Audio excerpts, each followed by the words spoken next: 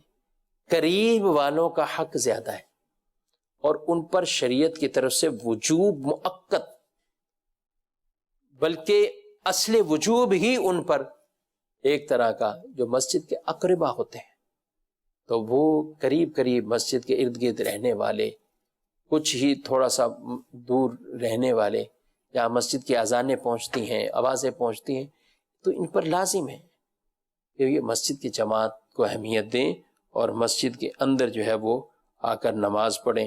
اگر ہم جو ہے وہ آپ ذرا غور کیجئے مدرسہ کے ناظرین، ایک نماز اپنے اگر ہم گھر میں پڑھتے ہیں تو اس کا ایک ہی نماز کا ثواب، یہی نماز محلے کی مسجد میں پڑھیں تو 25 نمازوں کا ثواب، یہی نماز اگر ہم جامع مسجد میں جا کے پڑھیں تو 500 نمازوں کا ثواب، اور اگر کوئی شخص مسجد اقصی، بیت المقدس، مسجد نبوی ان میں جا کر نماز پڑھتا ہے 50,000 نمازیں، اور اگر مسجد حرام میں پڑھے تو 1,00,000 نمازوں کا ثواب ملتا ہے، 1,00,000 نمازوں کا۔ کوشش ہمیں جتنی زیادہ محنت ہوگی ثواب بھی اتنا بڑھتا جائے گا، محنت زیادہ ہوگی تو انشاءاللہ اللہ کی رحمت سے ثواب بھی زیادہ اس میں ملتا رہے گا۔ مدنی کے ناظرین کچھ باتیں اور بھی عرض کروں، مسجد بنانے پہ ہم نے بات کی، مسجد آباد کرنے پر، مسجد کی جماعت کے متعلق، اب ایک چوتھا مرحلہ مسجد کے آداب کا خیال رکھنا، یہ بھی ہم سب کی ذمہ داری ہے، مسجد کے آداب کا خیال رکھنا۔ آپ صلی اللہ علیہ وآلہ وسلم نے ارشاد فرمایا کہ مساجد کو بچوں اور پاگلوں اور بے و شرا، خرید و فروخت، جھگڑے، آواز بلند کرنے، حدود قائم کرنے، تلوار کھینچنے، ان سے بچاؤ، ان چیزوں سے مسجد کو بچاؤ۔ مسجد کے اندر شور و غل، اس طرح کے معاملات، کئی لوگ بے باک ہو کر مسجد کے اندر بات ہوتی ہے لڑنا شروع کر دیتے ہیں، تھوڑی سی بات ہوئی تلخ اس کو لہجے میں جواب دیا، لڑائی شروع کر دیتے ہیں، یا لڑائی نہ بھی ہو بات کرتے ہیں اس انداز سے، شور شرابے والا انداز، ایسا نہ کیجیے۔ مسجد کے احترام کا خیال کریں، مسجد کے اندر بات قدر ضرورت ہو تو بہت دھیمے لہجے میں، بہت آسن انداز سے گفتگو ہونی چاہیے، اس طرح بات نہ ہو۔ مسجد میں ہم کوشش کریں ان تمام چیزوں سے، بعض لوگ بہت ایسے ہوتے ہیں کہ وہ چھوٹے چھوٹے بچوں کو لے کر آ جاتے ہیں، حالانکہ وہ بچے ابھی وہ نماز پڑھنے کے قابل ہی نہیں ہوئے، ان بچوں کو نماز کی سمجھ ہی نہیں ہے، وہ پوری نماز میں ابو ابو پکارتے رہتے ہیں۔ اپنی نماز بھی آدمی ڈسٹرب کرتا ہے، سارے لوگوں کی نماز بھی ڈسٹرب کرتا ہے۔ تو مسجد کے اندر چھوٹے ان بچوں کو، اور بالخصوص وہ بچے جن سے مسجد کے ناپاک ہونے کا، مسجد کے اندر نجاست ہونے کا خطرہ لاحق ہو جاتا ہے، ظن غالب ہوتا ہے، ان کو جائز ہی نہیں ہے مسجد میں لے کے آنا۔ بعض اوقات ایسوں کو لے کے آتے ہیں مساجد کے اندر، طرح طرح کی جو ہے وہ بعض اوقات گندگی کر دیتے ہیں، پیشاب کر دیتے ہیں، تو یہ ان لوگوں کو بھی ڈرنا چاہیے اور مسجد کی ان تقاضوں کو بھی پورا کرنا چاہیے۔ تمام طرح سے دنیاوی معاملات جس میں خرید و فروخت ہو گیا، جس میں لڑائی جھگڑے ہو گئے، جس میں کوئی اس طرح کے معاملات، یہ مسجد میں ہمیں اس کی شرعن اجازتیں نہیں ملتی، ہم ان سے اپنے آپ کو جو ہے وہ بچائیں۔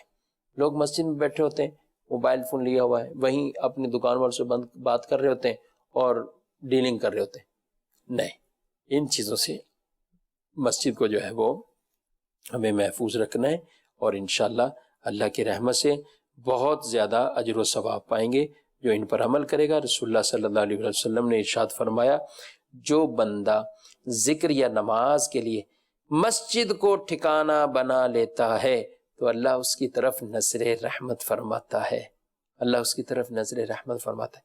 جیسا کوئی غائب آتا ہے تو اس کے گھر والے اس سے خوش ہوتے ہیں. کوئی آدمی گم شدہ ہو، کہیں بھی گم ہو گیا ہو، ادھر ادھر چلا گیا ہو، پتہ ہی نہیں، اطلاع ہی نہیں، اچانک گھر پہ آئے تو گھر والے خوشی کھل جائیں گے. تو فرمایا مسجد میں جب آتا ہے نا تو اللہ اس کی طرف نظر رحمت فرماتا ہے، اور جب رب کی نظر رحمت ہو جائے تو پھر اس کا ظاہر بھی بہتر، اس کا باطن بھی بہتر.